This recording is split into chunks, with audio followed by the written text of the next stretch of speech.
advanced the cause of equality between men and women. When President Clinton named her to the Supreme Court, she'd already transformed American law through her trailblazing work as a professor and litigator.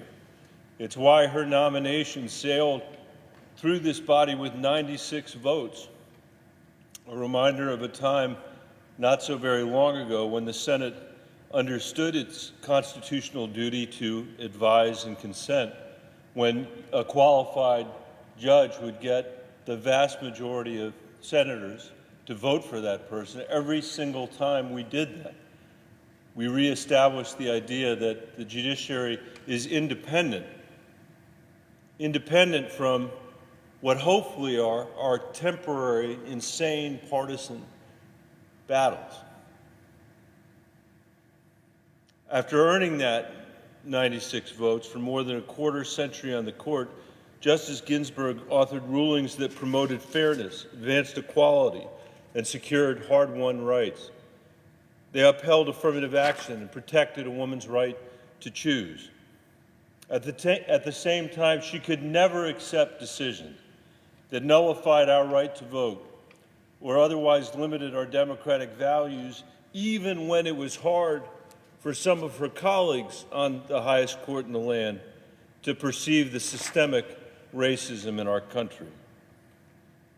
As I said last night, because the young Joan Ruth Bader knew America would be worse off without her talent, Justice Ginsburg fought hard to make America more democratic, more fair, and more free.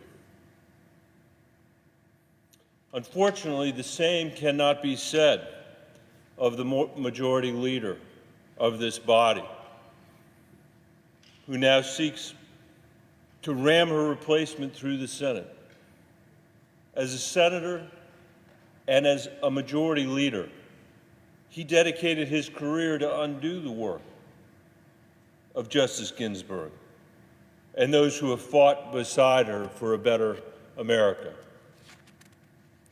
Pick almost any issue, from the degradation of our courts and our democracy to the sorry state of our government's fiscal condition, and for decades, you'll find the majority leader's fingerprints all over the crime scene.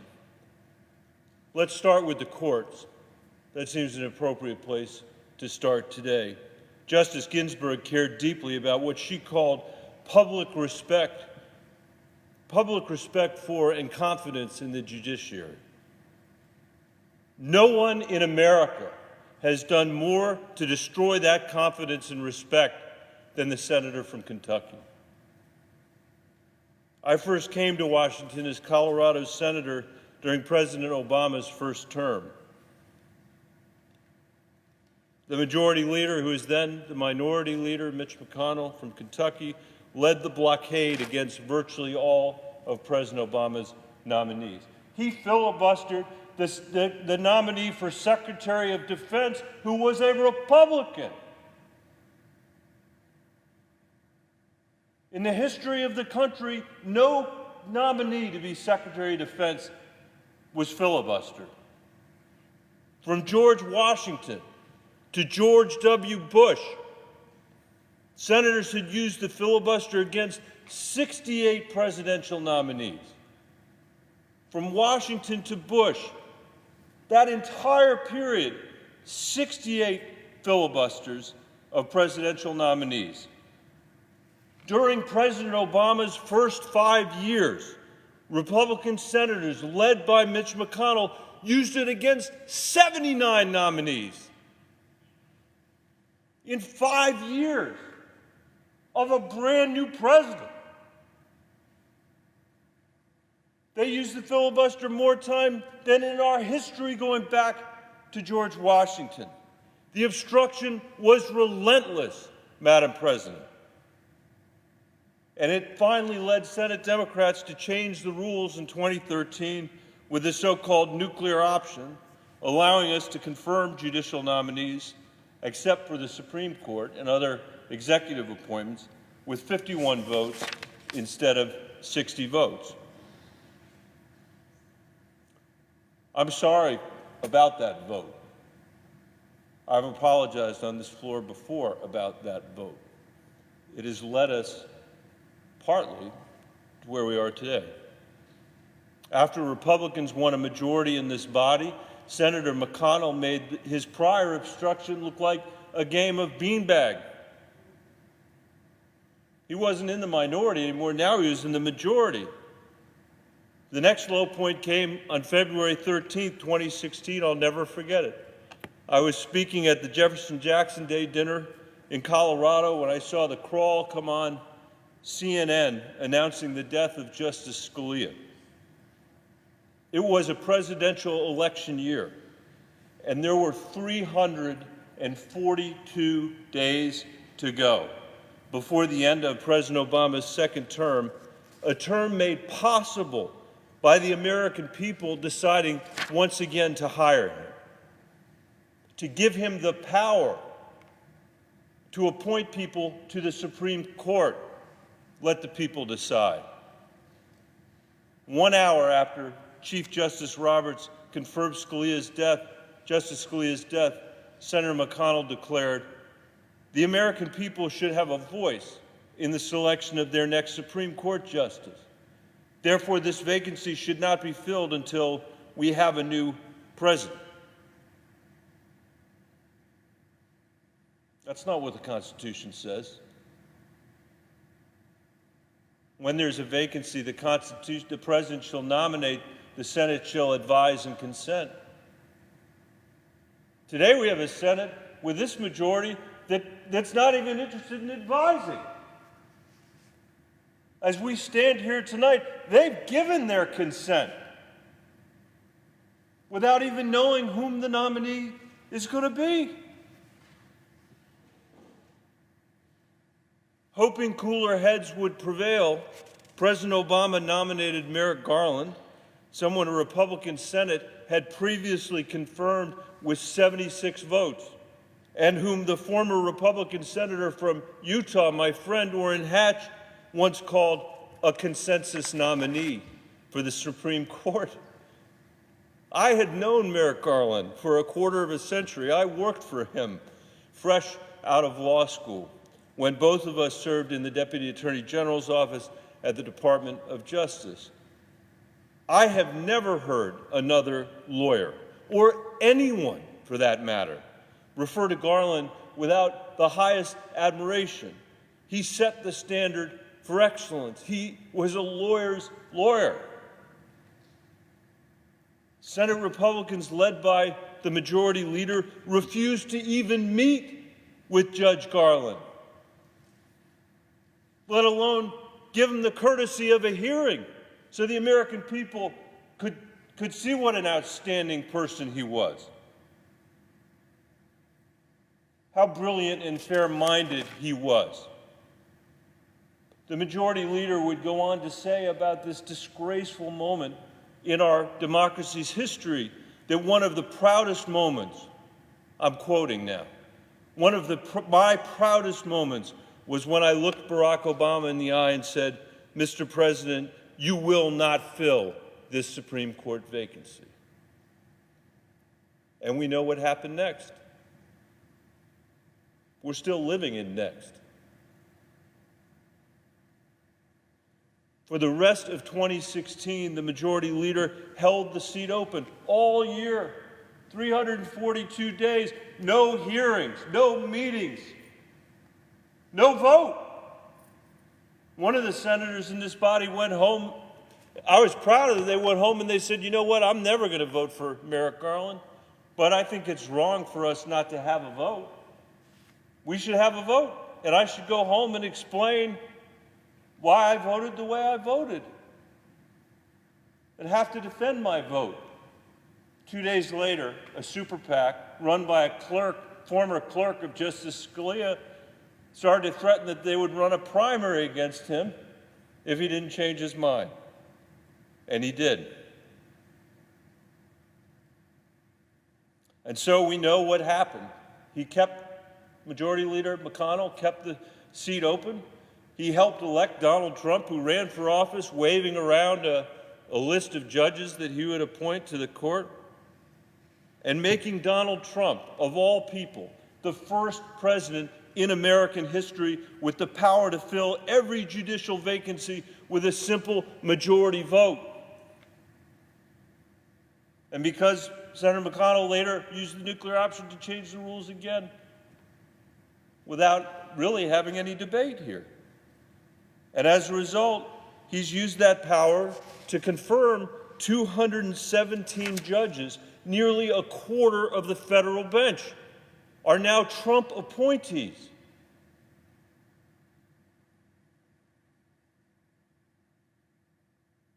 In 2017, Senator McConnell detonated his own nuclear option to lower the required votes for Supreme Court justices from 60 to 51, as he warned, in fairness to him, as he warned he would do. And he installed Neil Gorsuch in what should have been Garland's seat. In 2018, he jammed through the nomination of Justice Kavanaugh under his new regime, delivering the confirmation by a margin of 2 votes, the narrowest margin for a Supreme Court nominee since 1881. And throughout it all, he seated a roster of judges across the federal bench who otherwise could not make the B team. The Senate confirmed a judge who opposed a state proclamation honoring an association of professional women because it had dared to talk about glass ceilings and pay equity. The Senate confirmed a lawyer who wrote blog posts peddling conspiracies about Barack Obama and comparing abortion to slavery. An attorney who suggested judges can ignore judicial precedents they deem incorrect, and who justified denying habeas corpus to enemy combatants with the brutal ancient dictum, "In time of war, the laws are silent." Then the Senate confirmed its first ever nominee, rated not qualified by the American Bar Association. It had never happened before in American history, but once was not enough. The Senate went on to approve 6 more Trump nominees, rated not qualified by the ABA. You can't find qualified lawyers? You can't find a lawyer that can just, not even exceeds, just meets. These people are unqualified. What qualifies them is many of them are in their 30s and are going to be on the courts for my lifetime. And I thought that was all rock bottom. Then last Friday, 1 hour after we learned of Justice Ginsburg's passing, the majority leader issued a press release saying, quote, President Trump's nominee will receive a vote on the floor of the United States Senate. The opposite of what he sent out when Justice Scalia died. When the majority leader blocked Judge Garland, when he said the American people should have a voice in the selection of their next Supreme Court justice, there were 342 days left in President Obama's term. 342. There are 119 days left in President Trump's term, and there are 41 days left before this election.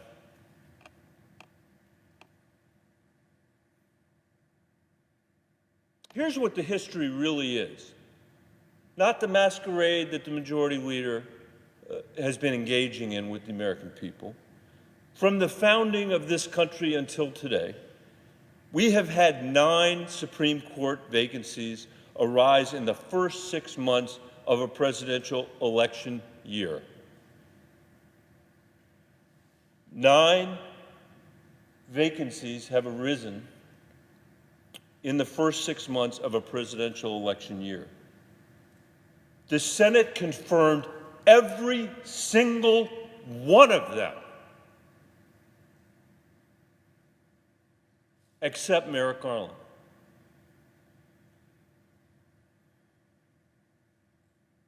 The Senate has never confirmed a Supreme Court nominee this close to a presidential election. Never in the history of America. And now we've given our consent, apparently, before we even know who the nominee is, because of Donald Trump's magical powers. We're willing to somehow take it on faith. But these traditions make no difference to the majority leader. Thanks to him, we now live in a world where confirming judges has become one more vicious partisan exercise, where confirmation votes will now break on party lines for the foreseeable future and perhaps forever, and where every ruling a justice makes is going to be viewed as that's what we'd expect from an Obama judge. That's what we'd expect from a Trump-appointed judge. It is the opposite of the way this worked when I was in law school. And when the majority leader says, I'm just putting it back to the days before we had a filibuster of circuit court judges, because now there is no filibuster when it comes to justices or judges. It's not accurate. It's not right. Because in those days, if you were qualified, you'd get 96 votes, like Ruth Bader Ginsburg got, like Justice Scalia got. I think he got 95 votes. But now we have exported the vicious partisanship out of this chamber into the highest court of the land.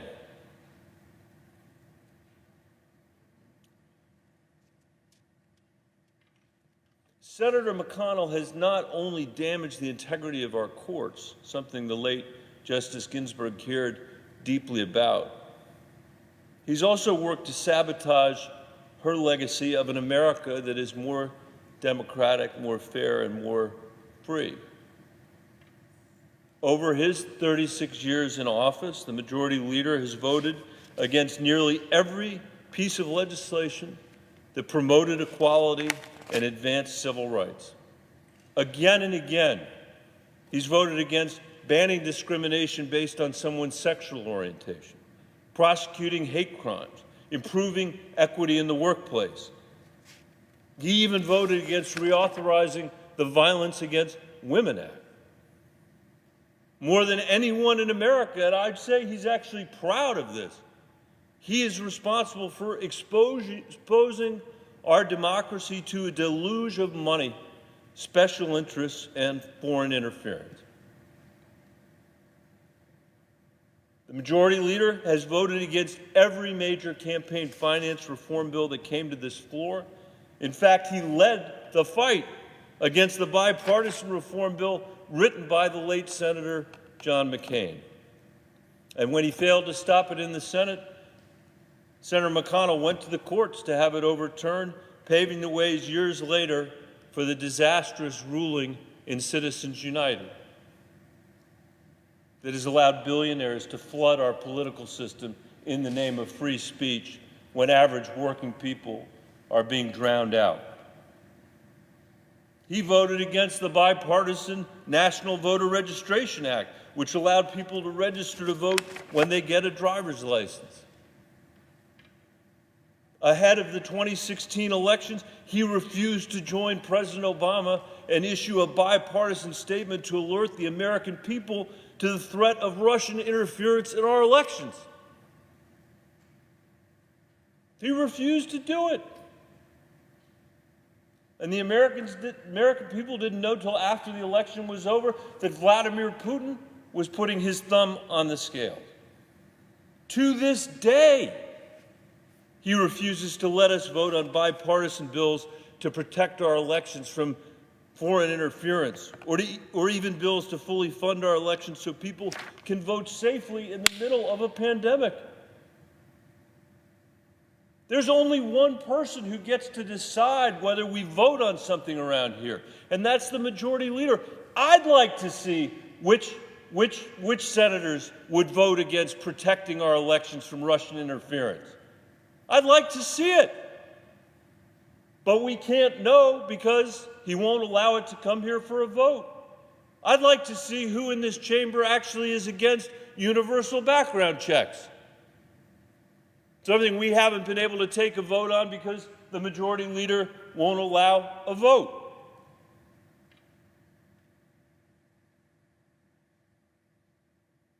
Come out and vote. It's been over 570 days since the House passed the For the People Act, a bill that would ban gerrymandering, expand early voting, create automatic voter registration, and make Election Day a national holiday, among other reforms. The majority leader refuses to bring it to a vote. He called it a power grab. That's the Orwellian language that he uses. The only power grab that is a power grab by the American people to try to pry a little bit of power away from the majority leader from Kentucky on behalf of themselves. I'm not sure any majority leader in our history has had this low a regard for our democracy and for our institutions than the senator. And I would say that less regard for the American people as well, because every time he's taking a knife to our institutions, he is in front of the cameras talking about what an institutionalist he is. When he became majority leader, he said his first priority would be to, quote, restore the Senate to the place our founders, in their wisdom, had intended, not the hollow shell. Senator will suspend. Rule 19, paragraph 2, provides that no senator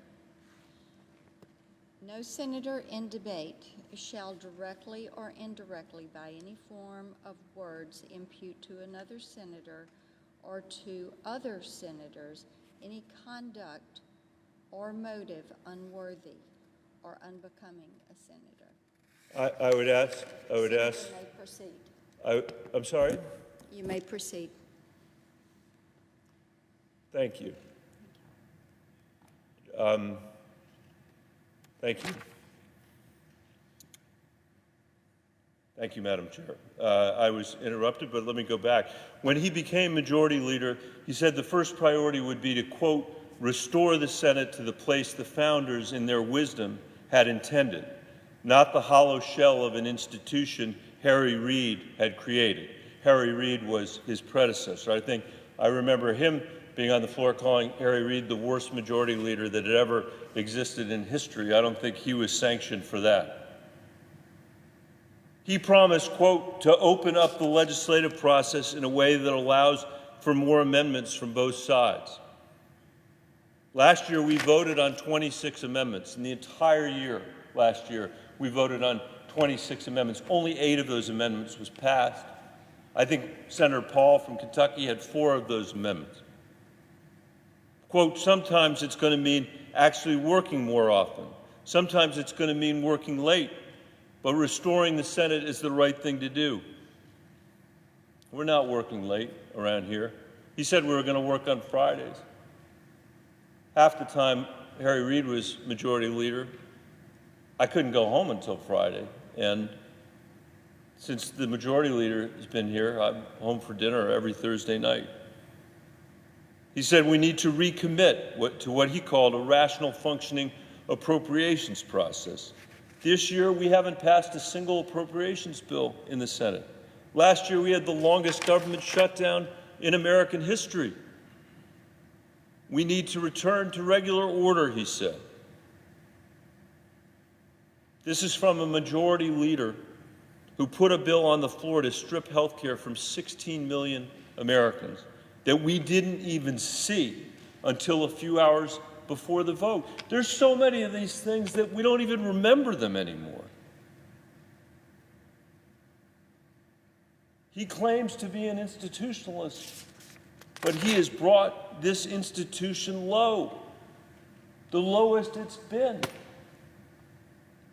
It's no different than his claim to be a fiscal conservative. I've heard him say over and over again that our debt and deficits are the single biggest threat to America's future.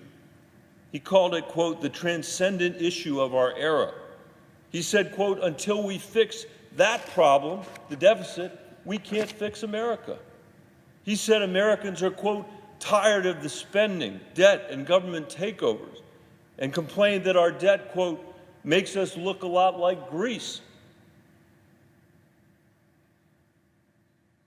He claims to be a fiscal hawk. He's done it his entire career. But the truth is, there is not an American, living or dead, who has put more debt on the balance sheet of this country than Mitch McConnell.